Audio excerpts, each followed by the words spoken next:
Miami, Florida. The year is 1926.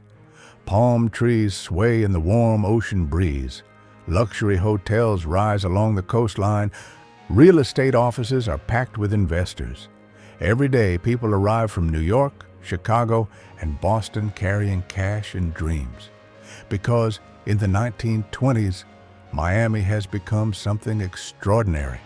A tropical city where fortunes seem to appear overnight. Land prices double, then triple.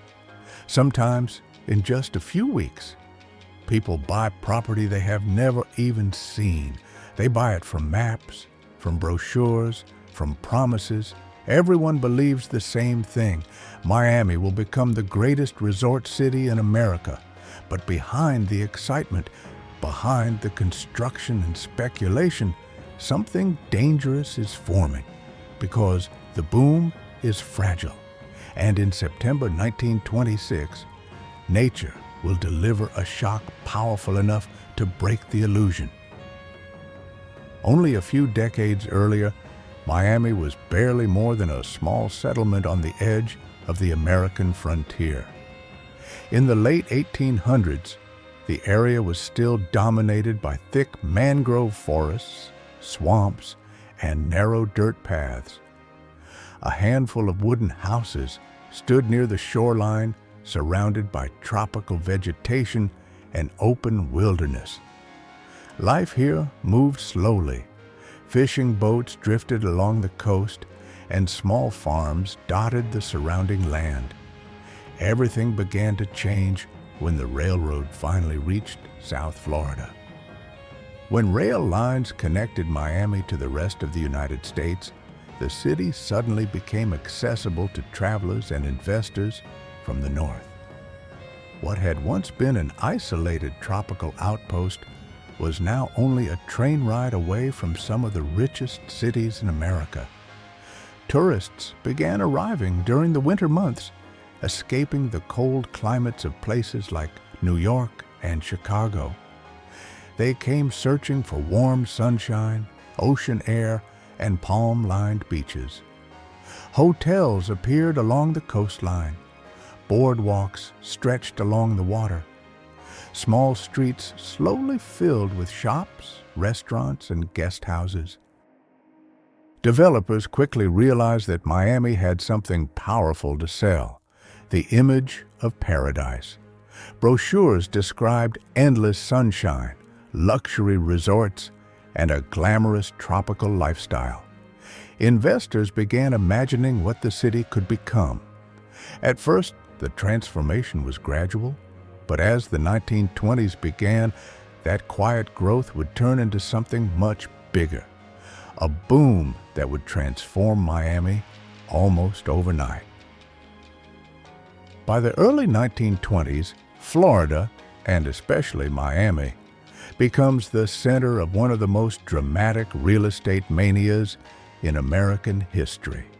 It begins slowly.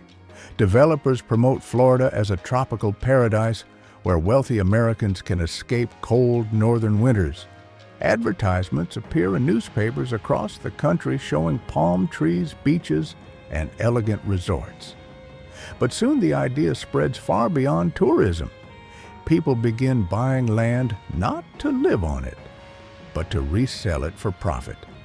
Investors arrive from New York, Chicago, Philadelphia, and Boston. Trains heading to Florida are filled with businessmen, speculators, and curious travelers hoping to get rich quickly. In Miami, real estate offices open on nearly every major street. Inside them, crowds gather around large maps of new developments. Sales agents point to empty pieces of land and describe future cities that exist only in architectural drawings. Palm-lined boulevards, luxury hotels, private marinas, golf courses, entire neighborhoods that have not yet been built. And still, buyers are eager. A plot of land purchased in the morning might be sold again that same week, sometimes at double the price. Some investors never even visit the property they buy. They simply purchase the promise of future value. Money moves quickly through the city. Fortunes seem to appear overnight. For a brief moment, it feels as if Miami has discovered a formula for endless growth. But bubbles built on speculation rarely last forever. By 1925 and 1926, Miami looks less like a finished city and more like an enormous construction site stretching in every direction. Across the skyline, cranes rise above half-completed buildings. Workers pour concrete under the hot Florida sun while trucks carry lumber, steel, and bricks through dusty streets. New hotels climb floor by floor along the coastline, promising luxury views of the Atlantic. Entire neighborhoods are being planned at once. Developers lay out streets across land that only a few years earlier was swamp or empty scrubland. Wooden signs appear beside the roads advertising future communities. Elegant homes, tropical gardens, and palm-lined boulevards that exist only in architectural drawings. Construction crews work day and night trying to keep up with demand. Investors walk through muddy lots pointing at empty land, imagining the future buildings that will soon stand there. Real estate agents sell plots faster than surveyors can mark them. The energy in the city feels unstoppable. Every new building seems to confirm the same belief spreading across the country.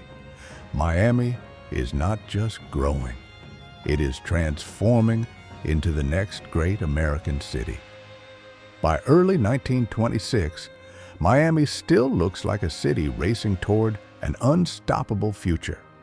Construction continues everywhere. New hotels rise along the coastline. Developers advertise grand neighborhoods with elegant streets and waterfront views. Real estate offices remain crowded with buyers eager to secure their piece of Florida paradise. But beneath the excitement, the first warning signs begin to appear. The city's explosive growth has started to overwhelm its own infrastructure. Railroads bringing building materials into Florida become severely congested. Freight trains carrying lumber, cement, and steel are delayed for days, sometimes weeks. Construction projects across Miami slow down because materials simply cannot arrive fast enough. The harbor becomes just as crowded. Cargo ships wait offshore while docks struggle to unload supplies needed for new developments.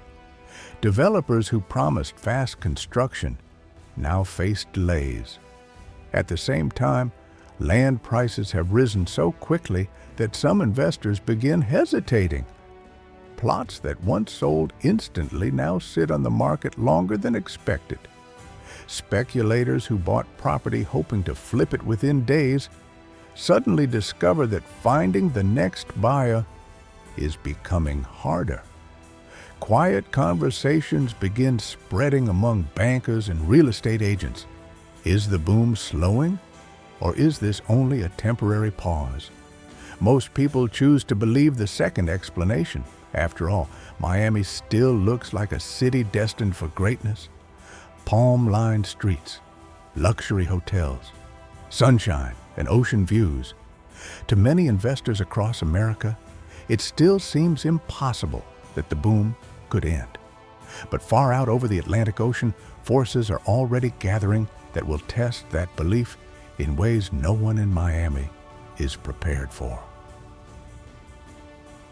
In early September 1926, far out over the warm waters of the Atlantic Ocean, a powerful tropical storm begins to form.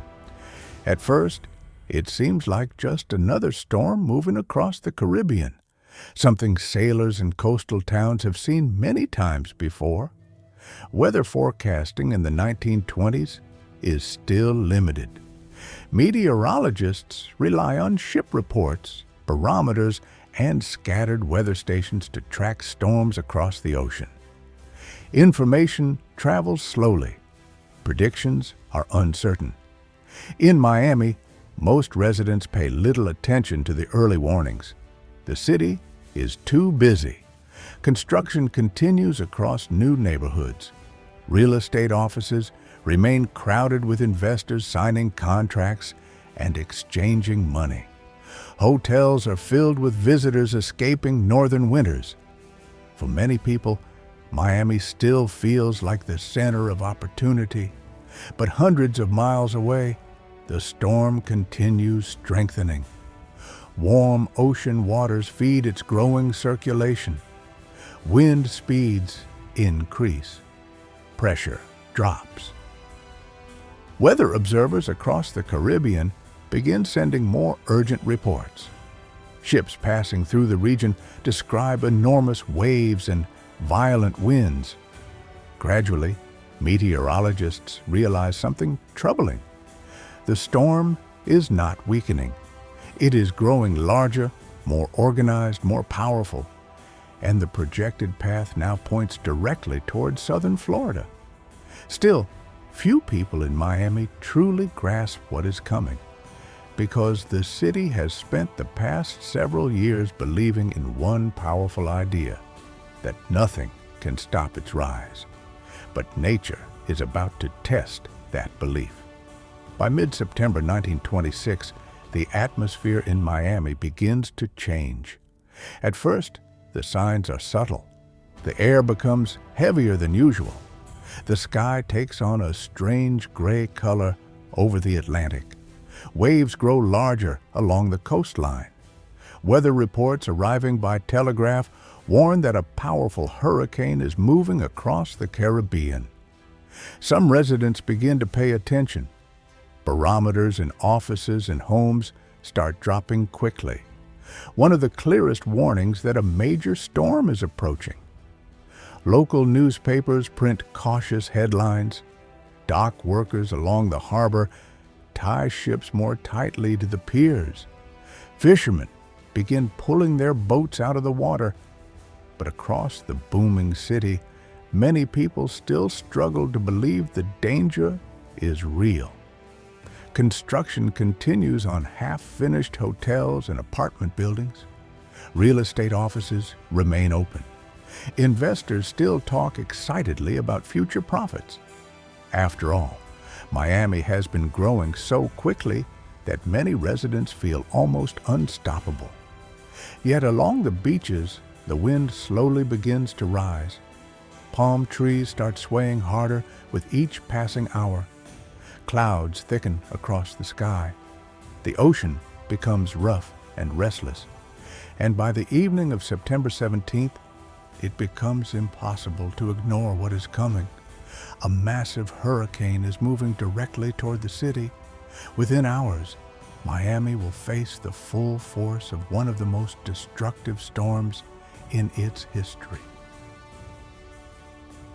As night falls over Miami on September 18, 1926, the storm arrives with terrifying force. At first, the wind begins as a steady roar moving in from the ocean. Palm trees sway violently, their leaves whipping through the air. Streetlights flicker as power lines strain under the pressure. Then the hurricane reaches full strength. The wind becomes deafening. Gusts rip across the city at speeds many residents have never experienced before. Roof tiles begin tearing away from buildings. Wooden homes creak and shake as if they might collapse at any moment. Windows shatter under the pressure of the wind and flying debris. Rain pours sideways through the streets, driven by the storm like sheets of water. Outside, the sound is overwhelming, breaking glass, snapping trees, crashing structures. The ocean itself begins invading the city. Storm surge pushes seawater into neighborhoods near the coast. Boats are torn from their docks and thrown inland. Streets quickly flood as waves mix with heavy rain. Inside their homes, families gather in dark rooms, listening to the storm rage outside. Many people have no idea how long the hurricane will last. For hours, the wind continues pounding the city. Entire walls collapse. Telephone poles fall. Buildings that had only recently been constructed during the land boom are ripped apart by the storm. Miami, which only days earlier seemed like a city rising endlessly toward prosperity, is now fighting to survive the most powerful storm it has ever faced. And when morning finally arrives, the scale of the devastation will shock the entire country. When the storm finally passes and the winds begin to calm, Miami wakes to a completely different reality. The city that only days earlier looked like the fastest growing paradise in America now appears damaged, chaotic, and uncertain. Streets are covered with debris. Boats lie stranded far inland. Entire blocks of wooden houses have been torn apart by the wind. Some buildings stand without roofs, others have collapsed entirely. Palm trees that once symbolized the tropical dream now lie broken across roads and rail lines. Communication systems are down. Railroad tracks are damaged. Shipping routes are disrupted. For a city that depended on a constant flow of investors, tourists, and construction materials, the impact is immediate. But the physical destruction is only part of the disaster. The hurricane also shatters something far more fragile: confidence. For years, investors believed Miami's growth was unstoppable. Land prices seemed to rise endlessly. Speculators bought property they had never even visited, convinced the market would always climb higher. But after the storm, that belief begins to collapse. New buyers disappear. Real estate offices suddenly grow quiet. Projects that once promised luxury hotels and grand neighborhoods are abandoned mid-construction. Developers who borrowed huge amounts of money now face debts they cannot repay. Banks become cautious. Investors begin pulling their money out of Florida. The land that once sold in hours now sits unsold for months. Within a short time, the explosive real estate market that built Miami's boom slows dramatically. The hurricane did not just damage buildings, it burst the speculative bubble that had fueled the entire city's rapid expansion. And almost overnight, Miami's dream of endless growth is forced to confront reality. When the storm finally passes and the winds begin to fade, Miami wakes to a city that looks nothing like the booming paradise people had imagined only days earlier. The streets are covered with debris. Broken palm trees lie across roads and rail tracks. Boats that once sat safely in harbors are now stranded blocks away from the shoreline. Entire rows of wooden houses have collapsed, while others stand half destroyed with roofs torn away. In many neighborhoods, water still fills the streets. Residents slowly emerge from damaged homes and temporary shelters, trying to understand what has happened to their city. Communication lines are down. Railroads are damaged. Supplies struggle to reach the region. But the physical destruction is only part of the disaster. The hurricane also destroys something far less visible: confidence. Investors who had been pouring money into Miami suddenly become cautious. Real estate deals stop almost overnight. Construction projects freeze as financing disappears. The speculative excitement that once filled every office and hotel lobby vanishes. Within weeks, it becomes clear that the great Florida land boom has come to an abrupt and painful end. Miami will rebuild, but the era of easy fortunes is over. What you've just seen is a reconstruction of Miami during the dramatic land boom of the 1920s and the hurricane that ended it. The streets, construction projects, and atmosphere of the city were recreated using AI reconstruction technology to visualize how Miami looked during one of the most dramatic moments in its history.